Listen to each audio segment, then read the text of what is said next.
সুমনি, তুমি চিন্তা করো না, আমি যেখান থেকেই হোক আমি টাকা জোগাড় করব।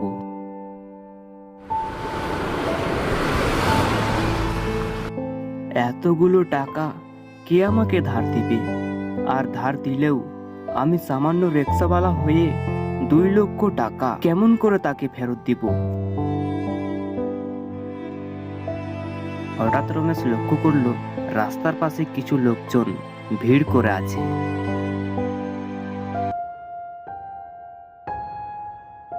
এই যে দাদা, সামনে এত ভিড় কেন? কি হয়েছে ওখানে, বলতে পারবেন? একটি লোক অ্যাক্সিডেন্ট হয়ে মারা গিয়েছে, কিন্তু এখনো পরিবারের কোনো সন্ধান পাওয়া যায়নি। রমেশ সেই ভিড়ের দিকে যেতে লাগলো। সেই ভিড়ের কাছে গিয়ে দেখে 50 বছরের একজন মৃত ব্যক্তি রক্তাক্ত অবস্থায় পড়ে আছে, আর তার পাশে আছে একটি ব্যাগ। লোকটিকে দেখে মনে হচ্ছে লোকটি বেশ ধনী, আর ব্যাগটিতে নিশ্চয়ই মূল্যবান জিনিস কিছু থাকতে পারে। যদি বলি লোকটি আমার পরিচিত, তাহলে ব্যাগটি নিতে পারবো। হ্যাঁ, তাই করি।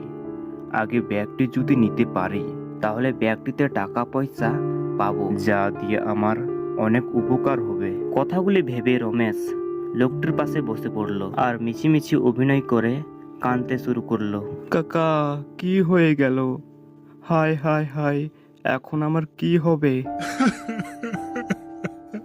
রমেশের কান্নাকাটি দেখে ভিড় থেকে একজন বলল, দাদা, আপনি কি লোকটির পরিচিতি? হ্যাঁ দাদা ভাই, ইনি আমার কাকা বিশ্বনাথ। তাহলে আপনি লাশ আর ব্যাগটি বাড়িতে নিয়ে গিয়ে শেষ কাজটি করেন। আমরা তো পুলিশকে খবর দিতেই চাইছিলাম। না না, পুলিশকে খবর দেওয়ার কোনো দরকার নেই। আপনি বরং একটি ভ্যানে করে লাশটি নিয়ে যান। লোকটির কথা শুনে রমেশ চিন্তায় পড়ে গেল, কেননা সে তো শুধু টাকার কথাই ভেবেছিল, লাশটি তো নিয়ে যেতে হবে সেটা তার মাথায় আসেনি। কি হলো দাদা, লাশটি তাড়াতাড়ি নিয়ে যান। রমেশ ভ্যান না পেয়ে গরুর গাড়ি করে লাশটি নিয়ে যায়।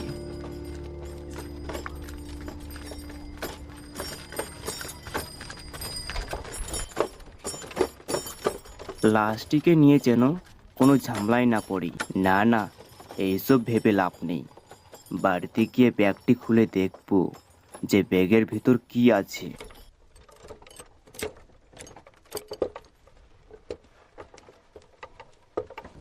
রমেশ একসময় লাশটিকে নিয়ে বাড়ি ফিরল। লাশটিকে বাড়ির উঠানে রাখতেই রমেশের প্রতিবেশী লাশটিকে দেখতে এলো। লাশটিকে দেখে রমেশকে বলল, কি রমেশ, এটা কার লাশ? আর মারা গেল কি করে? লোকটির কথা শুনে রমেশ বেশ ভয় পেয়ে যায়। তারপর রমেশ ভয় পেয়ে বলল, এটা আমার দূর সম্পর্কের কাকার লাশ। তা দূর সম্পর্কের কাকার লাশ এখানে নিয়ে এনেছো কেন? আসলে দাদা, আমার এই কাকার পৃথিবীতে আপন বলতে কেউ নেই, তাই এখন তার শেষ কাজটি আমাকেই করতে হবে। ও আচ্ছা, বেশ, তাহলে তোমার কাজ তুমি করো, আমি তবে আসি। এই কথা বলে লোকটি চলে গেল। এদিকে রমেশ লাশটি রেখে টাকার ব্যাগটি নিয়ে ঘরে চলে এলো। ঘরে এসে রমেশ ব্যাগটিকে খুলে দেখলো ব্যাগ ভর্তি টাকা, অনেক টাকা। সে কি, ব্যাগে এতগুলো টাকা কি করে এলো? হ্যাঁ, আমি তো ধনী হয়ে গেলাম। সবই ভগবানের ইচ্ছা। অপারেশন করেও অনেক টাকা বাঁচবে। বাকি টাকা দিয়ে বড় একটা বাড়ি বানাবো, গাড়ি কিনবো, আর কত কি কিনবো। আমার ভাগ্যটাই খুলে গেল। এরপর রমেশ ব্যাগ ভর্তি টাকা নিয়ে হাসপাতালে চলে যায়।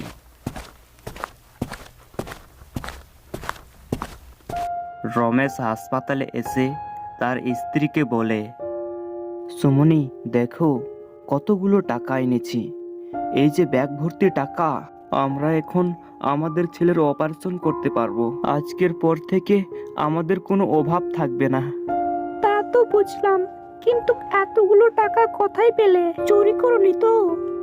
না না, তুমি কি যে বলো না, এখন এসব কথা বাদ দাও। সুমনের অপারেশনের ব্যবস্থা করি, তারপর না হয় তোমাকে সব বলবো। হাসপাতালে টাকা জমা দিয়ে সুমনের অপারেশন করিয়ে রাতে সুমনি আর রমেশ বাড়ি ফিরল। উঠানে থাকা লাশটিকে দেখে সুমনি ভীষণ ভয় পেয়ে যায়। এরপর রমেশকে বলে, কি গো, এটা কার লাশ? আর লাশটি এখানে কে রাখলো? ও আস্তে আস্তে আস্তে কথা বলো, লাশটি আমি এনেছি। রমেশ সুমনিকে সব ঘটনা খুলে বলে। সব কিছু শুনে সুমনি ভীষণ ভয় পেয়ে যায়। তুমি এটা একদম ঠিক করনি। কেমন না কেমন মানুষ ছিল, কে জানি। সুমনি, আমি জানি এটা একদম ঠিক কাজ করেনি, আর তাছাড়া আমার কাছে আর কোনো উপায় ছিল না। আমাদের ছেলেকে বাঁচানোর জন্য আমি সব কিছু করতে পারবো।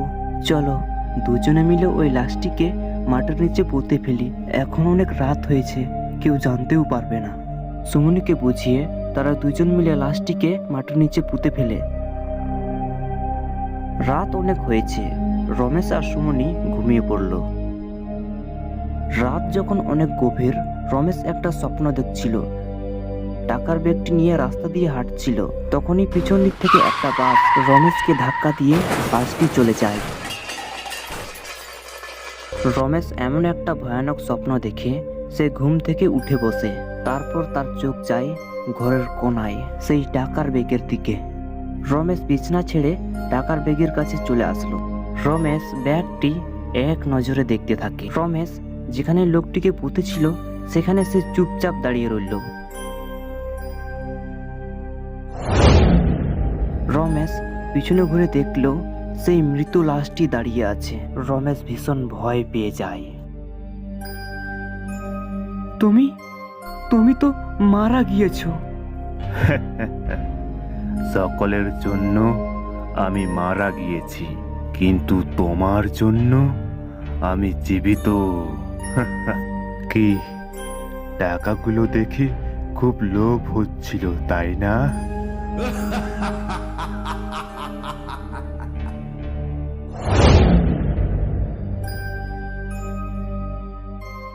আমি কি ভুল দেখলাম? হ্যাঁ, আমি হয়তো ভুলই দেখেছি। মরা মানুষ আবার ফিরে আসে নাকি? যাই হোক, ঘরে গিয়ে ঘুমিয়ে পড়ি।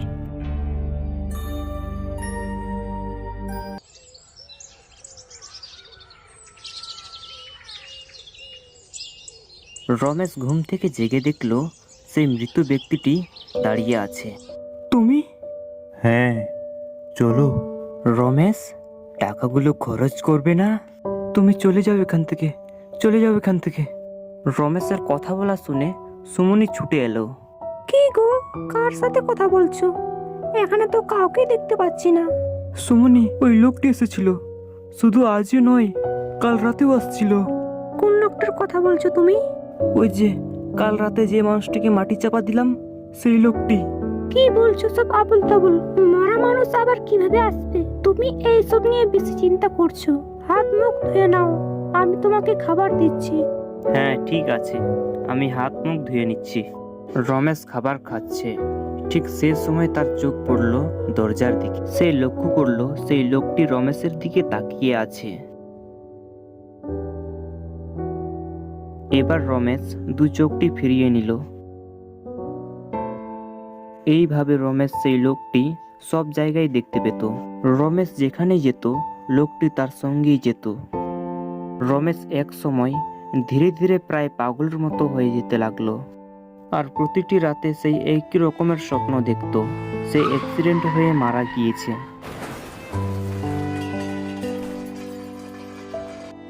লোকটি বারবার রমেশকে বলতো, রমেশ, টাকাগুলো খরচ করবি না?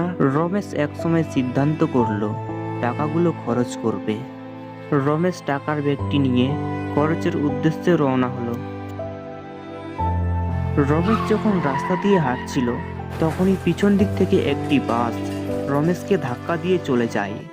রমেশের দেহ মাটিতে লুটিয়ে পড়ে আর অনবরত রক্ত ঝরতে থাকে, আর তার পাশে পড়ে থাকে টাকার ব্যাগ। আস্তে আস্তে সেখানে প্রচুর লোকের ভিড় হয়ে যায়।